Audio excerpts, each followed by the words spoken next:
ನಮಸ್ಕಾರ ಸ್ನೇಹಿತರೆ, Kannada jobs corner YouTube ಚಾನೆಲ್ಗೆ ಎಲ್ಲರಿಗೂ ಸ್ವಾಗತ. LICಯಲ್ಲಿ ವಿವಿಧ ಹುದ್ದೆಗಳ ನೇಮಕಾತಿಗೆ ಸಂಬಂಧಪಟ್ಟಂತೆ ಅರ್ಜಿಗಳನ್ನು ಆಹ್ವಾನಿಸಲಾಗಿರುವಂತದ್ದು.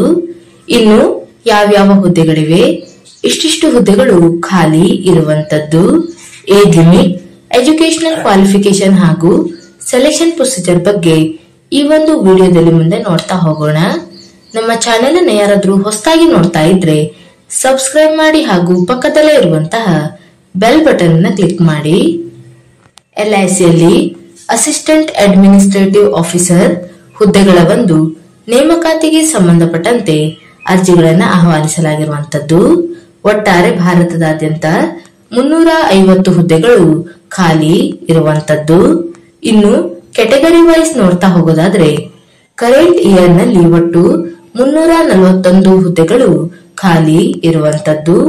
SC ಕೆಟಗರಿಯಲ್ಲಿ 51, STಯಲ್ಲಿ 22, OBCಯಲ್ಲಿ 88, EWS ನಲ್ಲಿ 38 ಹಾಗೂ ER ಕೆಟಗರಿಯಲ್ಲಿ 142 ಹುದ್ದೆಗಳು ಖಾಲಿ ಇರುವಂತದ್ದು.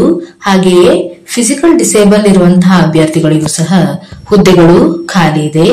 ಇನ್ನು ಬ್ಯಾಕ್ಲಾಗ್ ವೇಕೆನ್ಸಿಯಲ್ಲಿ ನೋಡ್ತಾ ಹೋಗೋದಾದ್ರೆ ಒಟ್ಟು 9 ಹುದ್ದೆಗಳು ಖಾಲಿ ಇರುವಂತದ್ದು. ST ಕೆಟಗರಿಯಲ್ಲಿ 6 ಹಾಗೂ OBC ಕೆಟಗರಿಯಲ್ಲಿ 3 ಹುದ್ದೆಗಳು ಖಾಲಿ ಇದೆ. ಹಾಗೂ ಫಿಸಿಕಲ್ ಡಿಸೇಬಲ್ ಇರುವಂತಹ ಅಭ್ಯರ್ಥಿಗಳಿಗೂ ಸಹ ಹುದ್ದೆಗಳು ಖಾಲಿ ಇರುವಂತದ್ದು. ಒಟ್ಟಾರೆ ಭಾರತದಾದ್ಯಂತ 350 ಅಸಿಸ್ಟೆಂಟ್ ಅಡ್ಮಿನಿಸ್ಟ್ರೇಟಿವ್ ಆಫೀಸರ್ ಹುದ್ದೆಗಳು LICಯಲ್ಲಿ ಖಾಲಿ ಇರುವಂತದ್ದು. ಇನ್ನು ಈ ಒಂದು ಹುದ್ದೆಗಳಿಗೆ ಅರ್ಜಿಯನ್ನ ಸಲ್ಲಿಸಲು ಪ್ರಾರಂಭ ದಿನಾಂಕವನ್ನ ನೋಡೋದಾದ್ರೆ ಆಗಸ್ಟ್ 16ರಿಂದ ಸೆಪ್ಟೆಂಬರ್ 8ರವರೆಗೆ ಅಭ್ಯರ್ಥಿಗಳಿಗೆ ಅರ್ಜಿಯನ್ನು ಸಲ್ಲಿಸಲು ಅವಕಾಶವನ್ನ ನೀಡಲಾಗಿರುವಂತದ್ದು. ಇನ್ನು ಪ್ರಿಲಿಮಿನರಿ ಎಕ್ಸಾಮ್ ಅನ್ನ ನಡೆಸುವಂತಹ ಟೆಂಟೇಟಿವ್ ಎಕ್ಸಾಮ್ ಡೇಟ್ ಅನ್ನು ಸಹ ನೀಡಿರುವಂತದ್ದು. ಅಕ್ಟೋಬರ್ 3ರಂದು ಪ್ರಿಲಿಮಿನರಿ ಎಕ್ಸಾಮ್ ಅನ್ನ ನಡೆಸಲಾಗುತ್ತದೆ. ಇನ್ನು ಮೇನ್ ಎಕ್ಸಾಮ್ ಅನ್ನ ನಡೆಸುವಂತಹ ಟೆಂಟೇಟಿವ್ ಎಕ್ಸಾಮ್ ಡೇಟ್ ಅನ್ನ ನೋಡೋದಾದ್ರೆ ನವೆಂಬರ್ 8ರಂದು ಮೇನ್ ಎಕ್ಸಾಮ್ ಅನ್ನ ನಡೆಸಲಾಗುವಂತದ್ದು. ಇನ್ನು ಏಜ್ ಲಿಮಿಟ್ ಹಾಗೂ ಎಜುಕೇಶನಲ್ ಕ್ವಾಲಿಫಿಕೇಶನ್ ಬಗ್ಗೆ ನೋಡ್ತಾ ಹೋಗೋದಾದ್ರೆ 21ರಿಂದ 30 ವರ್ಷದ ಒಳಗಿನ ಎಲ್ಲ ಅಭ್ಯರ್ಥಿಗಳು ಈ ಒಂದು ಹುದ್ದೆಗಳಿಗೆ ಅರ್ಜಿಯನ್ನು ಸಲ್ಲಿಸಬಹುದು. ಇನ್ನು ಆಯಾ ಕೆಟಗರಿಗೆ ಸಂಬಂಧಪಟ್ಟಂತೆ ಏಜ್ ರಿಲ್ಯಾಕ್ಸೇಷನ್ ಅನ್ನು ಸಹ ನೀಡಿರುವಂತದ್ದು. SC ST ಕೆಟಗರಿಯ ಅಭ್ಯರ್ಥಿಗಳಿಗೆ 5 ವರ್ಷಗಳವರೆಗೆ ಏಜ್ ರಿಲ್ಯಾಕ್ಸೇಷನ್ ಅನ್ನು ನೀಡಲಾಗಿರುವಂತದ್ದು. OBC ಕೆಟಗರಿಯ ಅಭ್ಯರ್ಥಿಗಳಿಗೆ 3 ವರ್ಷ. ಇನ್ನು ಫಿಸಿಕಲ್ ಹ್ಯಾಂಡಿಕ್ಯಾಪ್ ಇರುವಂತಹ ಅಭ್ಯರ್ಥಿಗಳಿಗೆ ಆಯಾ ಕೆಟಗರಿಗೆ ಸಂಬಂಧಪಟ್ಟಂತೆ ಏಜ್ ರಿಲ್ಯಾಕ್ಸೇಷನ್ ಅನ್ನು ನೀಡಲಾಗಿದೆ. ಹಾಗೂ ಎಕ್ಸ್ ಸರ್ವಿಸ್ ಮೆನ್ ಅಭ್ಯರ್ಥಿಗಳಿಗೂ ಸಹ ಒಂದು ಏಜ್ ರಿಲ್ಯಾಕ್ಸೇಷನ್ ಅನ್ನ ನೀಡಲಾಗಿರುವಂತದ್ದು. ಇನ್ನು ಎಜುಕೇಶನಲ್ ಕ್ವಾಲಿಫಿಕೇಶನ್ ಬಗ್ಗೆ ನೋಡ್ತಾ ಹೋಗೋದಾದ್ರೆ ಪದವಿಯನ್ನ ಪೂರ್ಣಗೊಳಿಸಿರುವಂತಹ ಅಭ್ಯರ್ಥಿಗಳು ಈ ಒಂದು ಹುದ್ದೆಗಳಿಗೆ ಅರ್ಜಿಯನ್ನ ಸಲ್ಲಿಸಬಹುದು. ಇದರ ಬಗ್ಗೆಯೂ ಸಹ ಇಲ್ಲಿ ಮಾಹಿತಿಯನ್ನ ನೀಡಲಾಗಿರುವಂತದ್ದು. ಇನ್ನು ವೇತನ ಶ್ರೇಣಿಯ ಬಗ್ಗೆ ನೋಡೋದಾದ್ರೆ ಈ ಹುದ್ದೆಗಳಿಗೆ ಆಯ್ಕೆಯಾದಂತಹ ಅಭ್ಯರ್ಥಿಗಳಿಗೆ ಪ್ರತಿ ತಿಂಗಳು 88,635ರಿಂದ 1,69,025 ಸಹ ವೇತನವನ್ನು ನೀಡಲಾಗುವಂತದ್ದು. ಹಾಗೂ ಇದರ ಜೊತೆಗೆ ಅದರ್ ಅಲವೆನ್ಸಸ್ ಸಹ ಇರುವಂತದ್ದು. ಇದರ ಬಗ್ಗೆಯೂ ಸಹ ಇಲ್ಲಿ ಮಾಹಿತಿಯನ್ನು ನೀಡಲಾಗಿದೆ. ಇನ್ನು ಪ್ರೊಬೇಷನರಿ ಪೀರಿಯಡ್ ಬಗ್ಗೆ ನೋಡ್ತಾ ಹೋಗೋದಾದ್ರೆ ಈ ಹುದ್ದೆಗಳಿಗೆ ಆಯ್ಕೆಯಾದಂತಹ ಅಭ್ಯರ್ಥಿಗಳಿಗೆ 1 ವರ್ಷಗಳವರೆಗೆ ಪ್ರೊಬೇಷನರಿ ಪೀರಿಯಡ್ ಇರುವಂತದ್ದು. ಇನ್ನು ಸರ್ವಿಸ್ ಬಾಂಡ್ ಬಗ್ಗೆಯೂ ಸಹ ಇಲ್ಲಿ ಮಾಹಿತಿಯನ್ನು ನೀಡಲಾಗಿರುವಂತದ್ದು. ಈ ಹುದ್ದೆಗಳಿಗೆ ಆಯ್ಕೆಯಾದಂತಹ ಅಭ್ಯರ್ಥಿಗಳಿಂದ 5 ಲಕ್ಷ ರೂಪಾಯಿ ಅಮೌಂಟಿನ 4 ವರ್ಷಗಳವರೆಗೆ ಒಂದು ಗ್ಯಾರಂಟಿ ಬಾಂಡ್ ಅನ್ನು ಸಹ ಮಾಡಿಸಿಕೊಳ್ಳಲಾಗುವಂತದ್ದು. ಇನ್ನು ಅಪ್ಲಿಕೇಶನ್ ಫೀಸ್ ಬಗ್ಗೆ ನೋಡ್ತಾ ಹೋಗೋದಾದ್ರೆ SC ST ಹಾಗೂ ಫಿಸಿಕಲ್ ಡಿಸೇಬಲ್ ಇರುವಂತಹ ಅಭ್ಯರ್ಥಿಗಳಿಗೆ 85 ರೂಪಾಯಿ ಅಪ್ಲಿಕೇಶನ್ ಫೀಸ್ ಇರುವಂತದ್ದು. ಇದರ ಜೊತೆಗೆ ಅದರ್ ಚಾರ್ಜಸ್ ಸಹ ಇರುತ್ತದೆ. ಇನ್ನುಳಿದಂತಹ ಕೆಟಗರಿಯ ಅಭ್ಯರ್ಥಿಗಳಿಗೆ 700 ರೂಪಾಯಿ ಅಪ್ಲಿಕೇಶನ್ ಫೀಸ್ ಇರುವಂತದ್ದು ಹಾಗೂ ಇದರ ಜೊತೆಗೆ ಅದರ್ ಚಾರ್ಜಸ್ ಸಹ ಇರುವಂತದ್ದು. ಇನ್ನು ಅಭ್ಯರ್ಥಿಗಳು ಅಪ್ಲಿಕೇಶನ್ ಫೀಸ್ ಅನ್ನ ಆನ್ಲೈನ್ ಮುಖಾಂತರ ಪೇಮೆಂಟ್ ಅನ್ನ ಮಾಡಬೇಕಾಗಿರುವಂತದ್ದು. ಇನ್ನು ಸೆಲೆಕ್ಷನ್ ಪ್ರೊಸೀಜರ್ ಬಗ್ಗೆ ನೋಡ್ತಾ ಹೋಗೋದಾದ್ರೆ ಒಟ್ಟು 3 ಹಂತಗಳಲ್ಲಿ ಅಭ್ಯರ್ಥಿಗಳನ್ನ ಆಯ್ಕೆ ಮಾಡಿಕೊಳ್ಳಲಾಗುವಂತದ್ದು. ಮೊದಲನೇದಾಗಿ ಪ್ರಿಲಿಮಿನರಿ ಎಕ್ಸಾಮಿನೇಷನ್. ಇನ್ನು ಪ್ರಿಲಿಮಿನರಿ ಎಕ್ಸಾಮ್ ನಲ್ಲಿ ಕ್ವಾಲಿಫೈ ಆದಂತಹ ಅಭ್ಯರ್ಥಿಗಳಿಗೆ ಮೇನ್ ಎಕ್ಸಾಮ್ಗೆ ಕರೆಯಲಾಗುವಂತದ್ದು, ನಂತರ ಇಂಟರ್ವ್ಯೂ ಅನ್ನ ನಡೆಸಲಾಗುವಂತದ್ದು. ಇನ್ನು ಮೊದಲನೇದಾಗಿ ಫೇಸ್ 1 ಪ್ರಿಲಿಮಿನರಿ ಎಕ್ಸಾಮಿನೇಷನ್. ಇದರ ಬಗ್ಗೆ ನೋಡ್ತಾ ಹೋಗೋದಾದ್ರೆ ಅಭ್ಯರ್ಥಿಗಳಿಗೆ ಆನ್ಲೈನ್ ಮುಖಾಂತರ ಎಕ್ಸಾಮ್ ಅನ್ನ ನಡೆಸಲಾಗುವಂತದ್ದು ಹಾಗೂ ಎಲ್ಲವೂ ಸಹ ಆಬ್ಜೆಕ್ಟಿವ್ ಟೈಪ್ ಕ್ವಶನ್ಸ್ ಗಳು ಇರುವಂತದ್ದು. ಇನ್ನು ಈ ಒಂದು ಎಕ್ಸಾಮ್ ನಲ್ಲಿ ಯಾವುದೇ ರೀತಿಯಾದಂತಹ ನೆಗೆಟಿವ್ ಮಾರ್ಕಿಂಗ್ ಇರೋದಿಲ್ಲ. ಇನ್ನು ಯಾವ್ಯಾವ ವಿಷಯದ ಮೇಲೆ ಎಷ್ಟೆಷ್ಟು ಕ್ವಶನ್ಸ್ ಗಳನ್ನ ಕೇಳಲಾಗುತ್ತದೆ ಅಂತ ನೋಡೋದಾದ್ರೆ ಒಟ್ಟು 100 ಅಂಕಗಳಿಗೆ ಎಕ್ಸಾಮ್ ಅನ್ನ ನಡೆಸಲಾಗುವಂತದ್ದು. ಮೊದಲನೇದಾಗಿ ರೀಸನಿಂಗ್ ಎಬಿಲಿಟಿ. ಈ ಒಂದು ವಿಷಯದ ಮೇಲೆ ಒಟ್ಟು 35 ಕ್ವಶನ್ಗಳು ಇರುವಂತದ್ದು ಹಾಗೂ 35 ಅಂಕ ಇರುತ್ತದೆ. ಎಕ್ಸಾಮಿನೇಷನ್ ಇಂಗ್ಲಿಷ್ ಮತ್ತು ಹಿಂದಿಯಲ್ಲಿ ನಡೆಸಲಾಗುವಂತದ್ದು.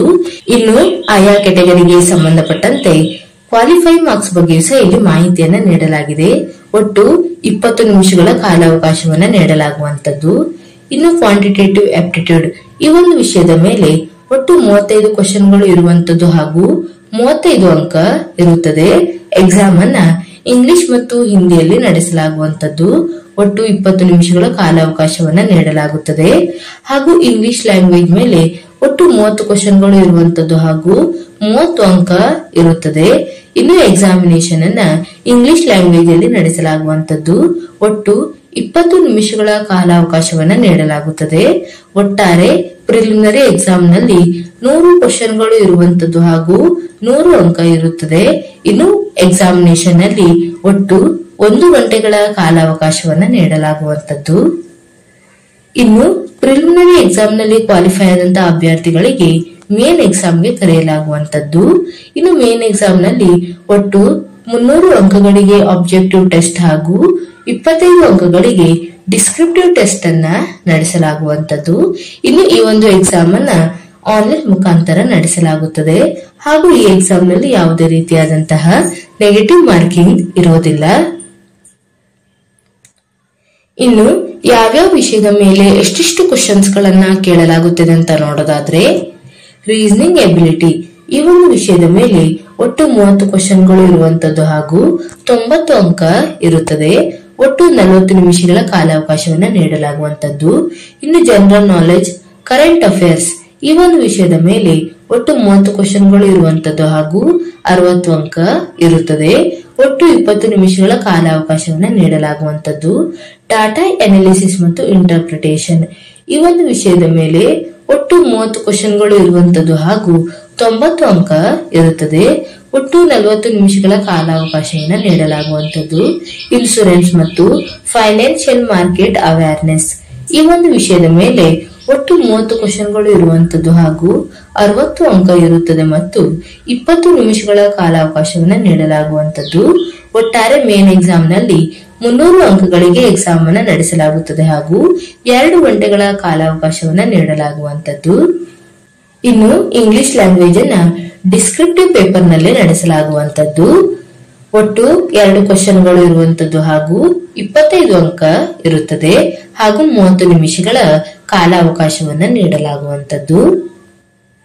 ಇನ್ನು ಪ್ರಿಲಿಮಿನರಿ ಹಾಗೂ ಮೇನ್ ಎಕ್ಸಾಮ್ ನಲ್ಲಿ ಕ್ವಾಲಿಫೈ ಆದಂತಹ ಅಭ್ಯರ್ಥಿಗಳನ್ನ ಇಂಟರ್ವ್ಯೂಗೆ ಕರೆಯಲಾಗುವಂತದ್ದು.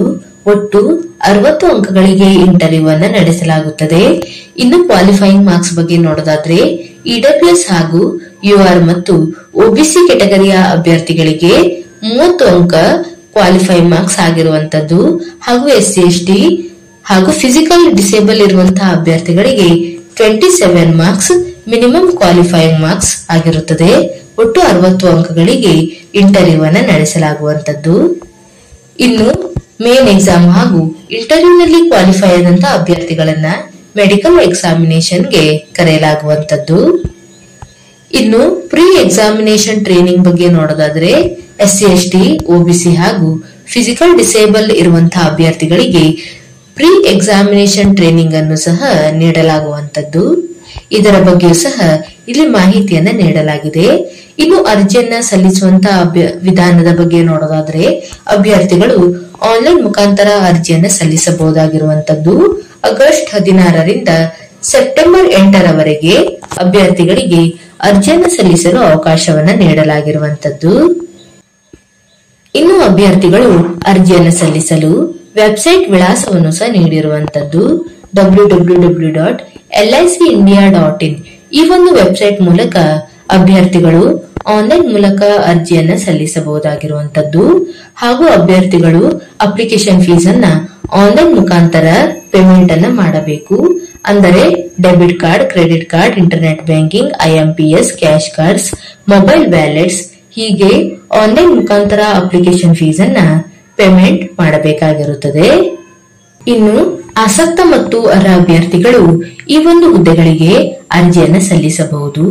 ಇವಿಷ್ಟು LICಯಲ್ಲಿ ಕರೆಯಲಾದಂತಹ ಅಸಿಸ್ಟೆಂಟ್ ಅಡ್ಮಿನಿಸ್ಟ್ರೇಟಿವ್ ಆಫೀಸರ್ ಹುದ್ದೆಗಳ ಒಂದು ನೇಮಕಾತಿಗೆ ಸಂಬಂಧಪಟ್ಟಂತಹ ಮಾಹಿತಿಯಾಗಿರುತ್ತದೆ. ಈ ಒಂದು ವಿಡಿಯೋ ನಿಮಗೆ ಇಷ್ಟವಾಗಿದ್ದಲ್ಲಿ ಒಂದು ಲೈಕ್ ಮಾಡಿ, ಶೇರ್ ಮಾಡಿ ಹಾಗೂ ಸಬ್ಸ್ಕ್ರೈಬ್ ಮಾಡಿ. ಜೊತೆಗೆ ಪಕ್ಕದಲ್ಲೇ ಇರುವಂತಹ ಬೆಲ್ ಬಟನ್ ಅನ್ನು ಕ್ಲಿಕ್ ಮಾಡಿ.